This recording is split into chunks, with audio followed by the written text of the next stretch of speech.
अस्सलामुअलैकुम। मेरा नाम हसन बिलाल चौधरी है और आपको वेलकम करता हूं अपने चैनल हसन बिलाल चौधरी में। आज की मेरी वीडियो का मौजू है कैसे आपने अपने बैंक अकाउंट को फ्रॉडियों से बचाना है। आज के डिजिटल दौर में मुख्तलिफ तरीके आ चुके हैं कि आपका बैंक अकाउंट या आपके बैंक अकाउंट में मौजूद बैलेंस को विद इन सेकेंड्स खाली कर दिया जाता है और आपको पता भी नहीं चलता। आपने वीडियो को मुकम्मल देखना है। अगर आपका बैंक में अकाउंट है, बैंक में रकम मौजूद है, तो कैसे आपने इन फ्रॉडियों से बचना है और कौन कौन से तरीके हैं जिनको इस्तेमाल करते हुए ये फ्रॉडी आपको लूट सकते हैं। आपने चैनल को लाजमी सब्सक्राइब कर देना है, वीडियो को शेयर करना है और लाइक भी करना है और कमेंट में लाजमी बताना है अगर आपके साथ कोई इस तरह का फ्रॉड हो चुका है या फिर आपने इस फ्रॉड को कैसे टैकल किया था, कैसे हैंडल किया था। तो जनाब, जो सबसे कॉमन तरीका इस वक्त पाकिस्तान के अंदर वो ये है कि आपको एक फेक नंबर से कॉल आती है जिसमें बताया जाता है कि मैं बैंक का रिप्रेजेंटेटिव बात कर रहा हूँ। याद रखिएगा, आपको जो कॉल आएगी उसमें आपको बताया जाएगा कि फलां बैंक से बात कर रहा हूँ और ये वही बैंक होगा जिसके अंदर आपकी इन्वेस्टमेंट होगी, यानी कि उसी बैंक का बताया जाएगा। फिर आपका नाम लेके आपको मुखातिब किया जाएगा। मतलब सपोज कर लें, इस तरह कहा जाएगा कि अस्सलाम वालेकुम, मैं नुमान बात कर रहा हूँ फलां बैंक से, आप हसन बिलाल बात कर रहे हैं। जब आपका नाम लेके आपको मुखातिब किया जाएगा तो वहाँ पर 50% आपको यकीन दिला दिया जाएगा कि ये वाकई बैंक की तरफ से कॉल है, क्योंकि आपके नाम का तो किसी को नहीं पता, लेकिन इन्होंने आपकी मालूमात कहीं ना कहीं से हासिल की होती हैं। उसके बाद आपको बताया जाता है कि जनाब, बैंक ने अपनी मालूमात अपडेट की हैं, बैंक ने अपनी पॉलिसीज़ चेंज की हैं, बैंक आपकी सिक्योरिटी चाहता है और इसी सिक्योरिटी को मद्देनज़र रखते हुए बैंक मालूमात को अपडेट करने जा रहा है। आपके ताउन की ज़रूरत है। क्या आप थोड़ा सा वक्त निकाल कर हमें अपनी मालूमात शेयर करेंगे?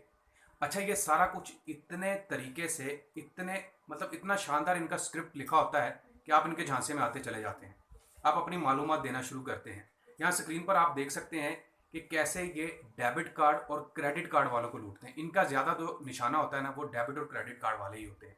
ये जब आपसे कॉल करते हैं तो आपसे पूछते हैं कि आपका अकाउंट कौन सा है, सेविंग अकाउंट है, करंट अकाउंट है, आप डेबिट या क्रेडिट कार्ड इस्तेमाल करते हैं, क्या आप ऑनलाइन शॉपिंग्स करते हैं।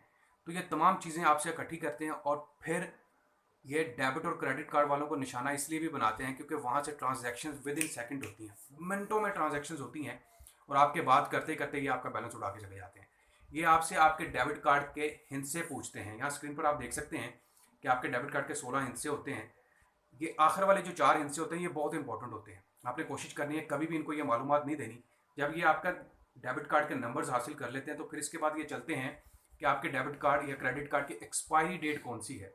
एक्सपायरी डेट के बाद ये आपसे सीवीसी नंबर पूछते हैं और सीवीसी नंबर सबसे इंपॉर्टेंट चीज़ होती है, क्योंकि सीवीसी नंबर जैसे इनके हाथ में आएगा ये उसी वक्त ट्रांजैक्शन करेंगे और आपका बैलेंस उड़ाकर ले जाएंगे। तो आपने कोशिश करनी है जब भी आपको कहीं से कॉल आए तो आपने तब तक मालूमात नहीं देनी जब तक आपको यकीन ना हो जाए कि ये वाकई बैंक की तरफ से या बैंक के नुमाइंदे की तरफ से कॉल आ रही है। दूसरा तरीका ये है कि आपको एक कॉल आती है जिसमें यह कहा जाता है कि हम बैंक की तरफ से बात कर रहे हैं, जैज़ या इजी पैसा कंपनी की तरफ से बात कर रहे हो, गलती से आपकी तरफ बैलेंस चला गया, आपको एक कोड आया कि आप हमें वो कोड सेंड कर सकते हैं। वो कोड सेंड करने का मतलब यह है कि आपका अकाउंट फौरी तौर पर खाली कर दिया जाएगा। वो ओटीपी नंबर होता है जिसको जैसे ही आप उसको प्रोवाइड करेंगे आपके बैंक अकाउंट का बैलेंस उठ जाएगा। जनाब, आपने बच के रहना है।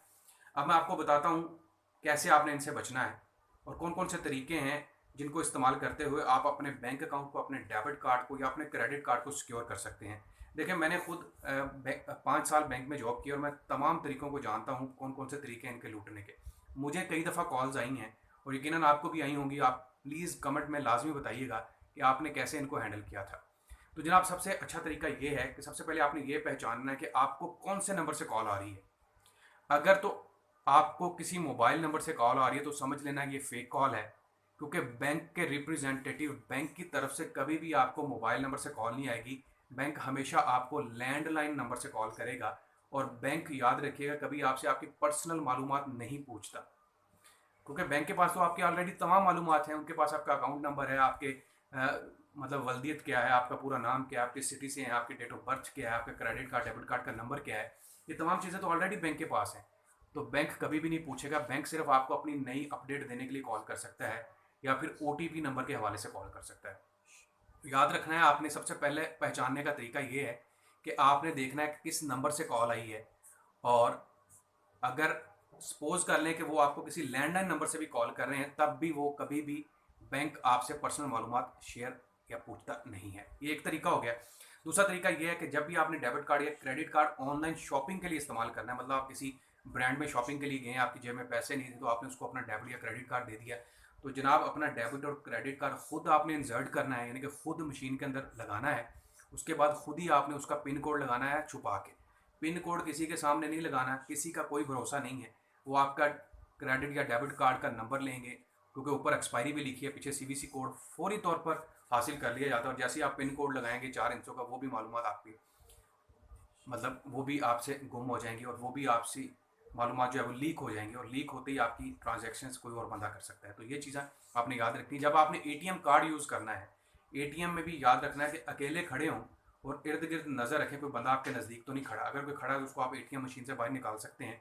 और एटीएम के दरवाजे के ऊपर वाज़ह तौर पर लिखा होता है कि आप दरवाजे को अंदर से लॉक भी कर सकते हैं अपनी सिक्योरिटी के लिए। तो ये एहतियाती तदाबीर आपने लाजमी करनी है। अब एक और तरीका है जहाँ से आपका लुटने का खदशा होता है, वो ये है कि बाज़ औक़ात आप ऑनलाइन शॉपिंग कर रहे होते हैं घर बैठे। तो आपने ऐसी वेबसाइट से शॉपिंग करनी है जो कि ट्रस्टेड हो।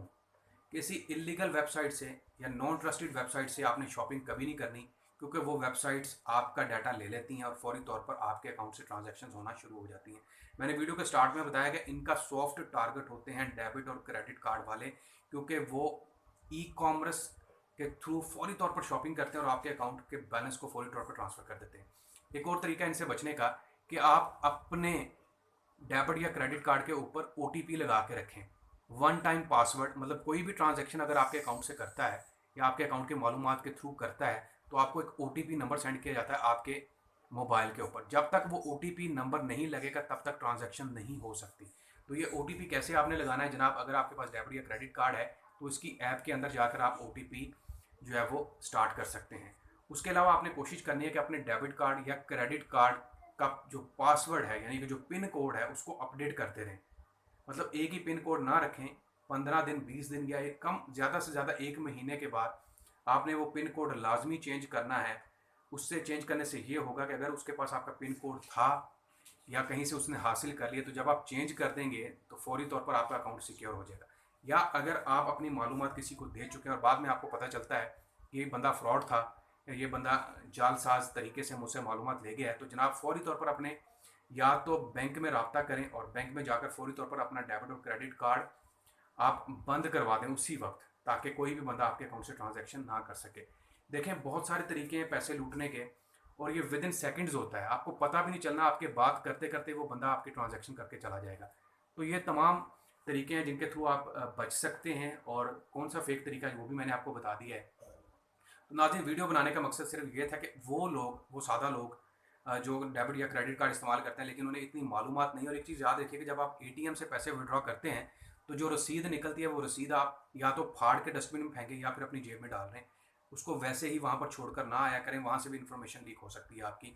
और किसी भी बंदे को, जब तक आपको मुकम्मल जानकारी ना हो कि ये बैंक का रिप्रेजेंटेटिव है बाकी, या फिर बैंक के लैंडलाइन नंबर से ही कॉल आई, अपनी पर्सनल इन्फॉर्मेशन कभी भी आपने शेयर नहीं करनी। एक दफ़ा अगर आपने अपनी पर्सनल इन्फॉर्मेशन शेयर कर दी तो याद रखिएगा दोबारा आप उसको बैक नहीं कर सकते, और फिर आपको या तो अपना डेबिट और क्रेडिट कार्ड बंद करवाना पड़ेगा या फिर आपको अपनी इन्फॉर्मेशन बैंक में जाकर जो है वो अपडेट करवानी पड़ेगी। तो उम्मीद करता हूँ वो लोग जो नए हैं, जिन्होंने बैंक अकाउंट ओपन करवाए हैं, या फिर वो लोग जो ऑलरेडी इस तरह का सामना कर चुके हैं, उनके लिए ये एक फ़ायदेमंद वीडियो होगी।